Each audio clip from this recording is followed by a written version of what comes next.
Welcome to Natural Fluency. Have you ever felt like your English pronunciation just doesn't change, no matter how much you practice? You copy the lip shapes. You repeat native speakers' sounds. But somehow your pronunciation stays exactly where it started. Today I'm going to show you exactly why that happens and how to fix it with a completely different kind of training. Hi everyone.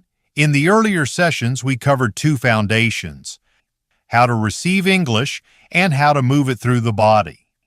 In session 1 we discovered that English isn't meant to stay in your ears. We practiced inhaling it deep into the lower belly, training ourselves to receive the rhythm and flow of English physically, not just mentally. Then in session 2, we kept that flow moving, up from the belly, through the throat, and into the back of the mouth. That's where we started to feel that listening and speaking are actually one connected pathway inside the body. English stress, power, and rhythm don't come from the outer shape alone. They come from somewhere deeper.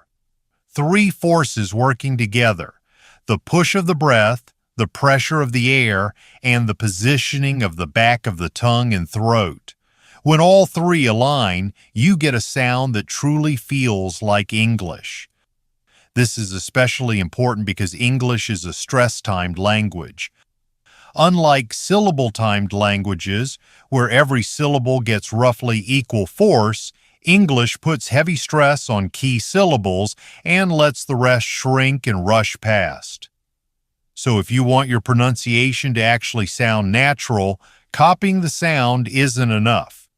You have to retrain the way your body produces stress. In the first two sessions, we built the road English travels through. Today we turn on the engine, the muscles that actually create English stress. One quick note before we begin. At first, this training might look exaggerated. Native speakers don't talk like this in everyday conversation. But think of it like strength training. You go bigger in practice so your body can feel the movement. Then in real speech, it becomes natural. Keep that in mind. Your body already carries deeply ingrained native language pronunciation habits. Those habits don't change just because you understand the concept. Your muscles have to learn a new pattern directly. We're going to focus on just two things today. First, abdominal pressure. Second, back of tongue positioning. Lock in these two and you've built the basic engine of English stress. Let's start with the abdomen. Give a strong cough right now. Feel that? Your core engaged instantly. That's because for any forceful burst of air, the lungs alone aren't enough. The abdominal muscles have to kick in. But not all abdominal muscles work the same way. There's the front layer, what most people picture as the six-pack. And then there's a deeper layer that wraps around the sides of the torso. These deeper muscles are the ones that matter most. They stabilize the entire core and hold steady pressure. English stress isn't a quick burst that pops and disappears. It's sustained pressure that supports the sound from underneath. So the goal isn't to push hard with your front abs. The goal is to feel those deeper side muscles engage and hold steady pressure. Let's feel this right now. First, place one hand on the front of your belly and give a light cough. Now, place both hands on the muscles along the sides of your belly, press gently, and cough again.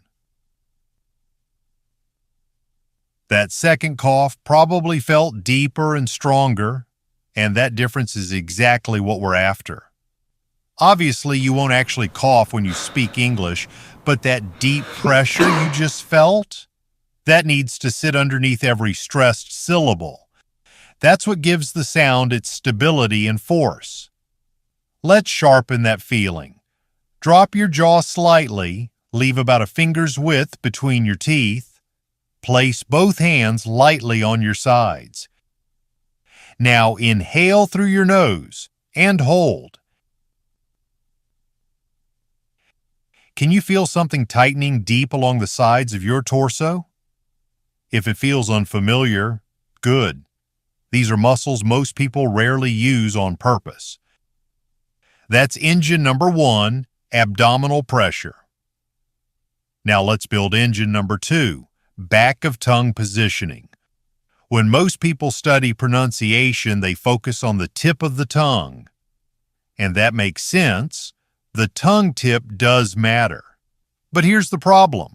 The tongue tip alone can't generate the power behind English stress.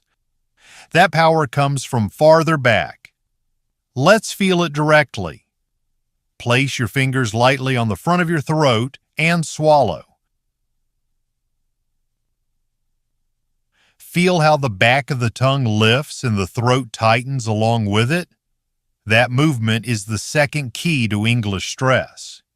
In real speech, the movement is much smaller than a swallow, but the direction is the same.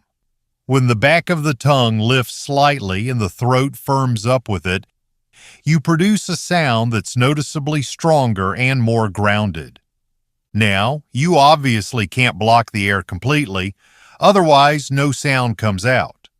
The goal isn't to block, it's to narrow the path and make it more efficient.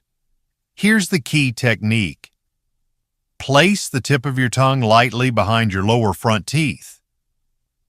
Then lift both sides of the back of your tongue until they gently touch the inside of your upper molars.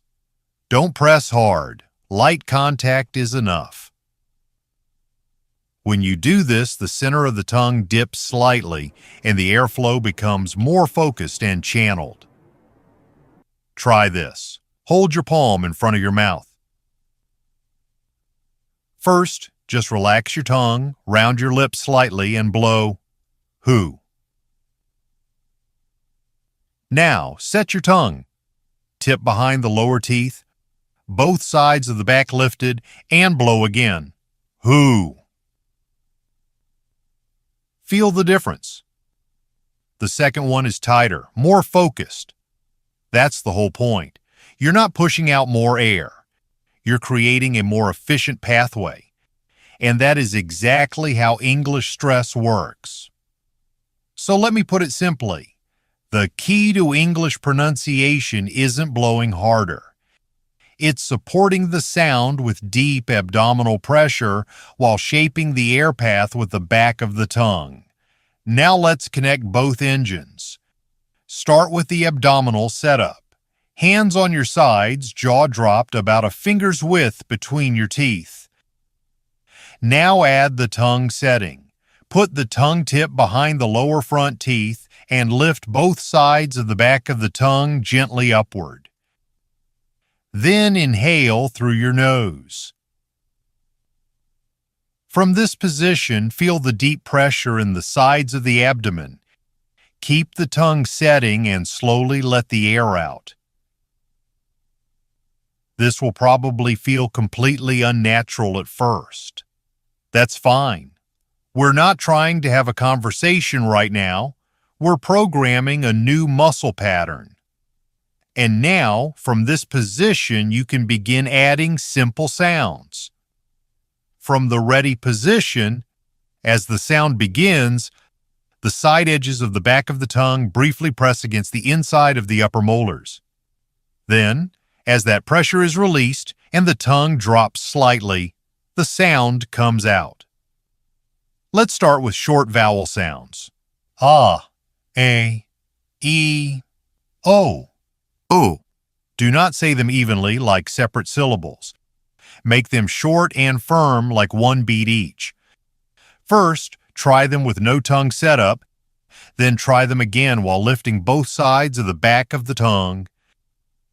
Even though the vowel is the same, the second version will sound tighter, more grounded, and more English-like. Then try simple consonant-vowel combinations.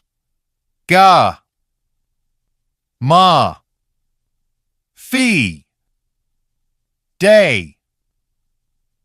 Again, try them first without the tongue or abdominal setup. Ga, ma, fee, day. Then try them with both engines engaged. Ga, ma, fee, day. The goal here isn't volume, it's feeling the physical foundation that supports English stress. And there's one more reason this tongue setting matters so much.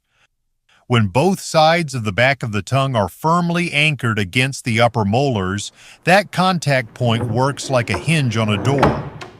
A stable hinge lets the door swing freely. In the same way, a stable base in the back of the tongue lets the rest of the tongue move faster and more freely around it. English is a language where sounds chain together at high speed. In fire, the diphthong flows. In world, the R connects smoothly. In next stop, even consonants link without a gap. A big part of why that's possible.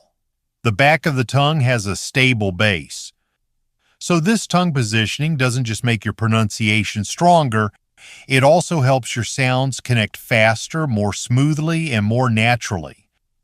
That's why, if you truly want to change your English pronunciation, drilling individual sounds isn't enough.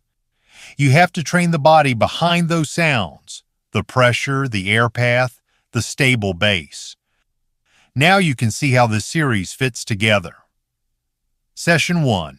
Receiving English with the body. Session 2. Opening the pathway. This video, today, firing up the engine. All three stages are connected. Right now, the tongue lift and the side pressure probably both feel strange. Good. That awkwardness means your body is learning something new. It doesn't have to work perfectly yet.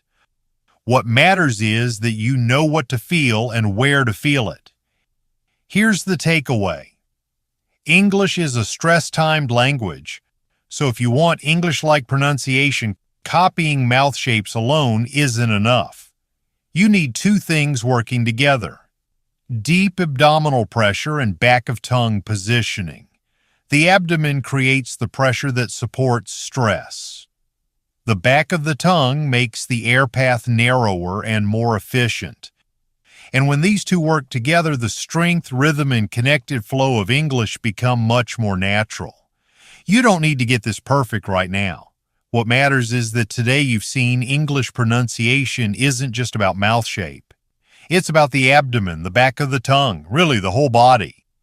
And once that perspective shifts, your pronunciation can start to change for real.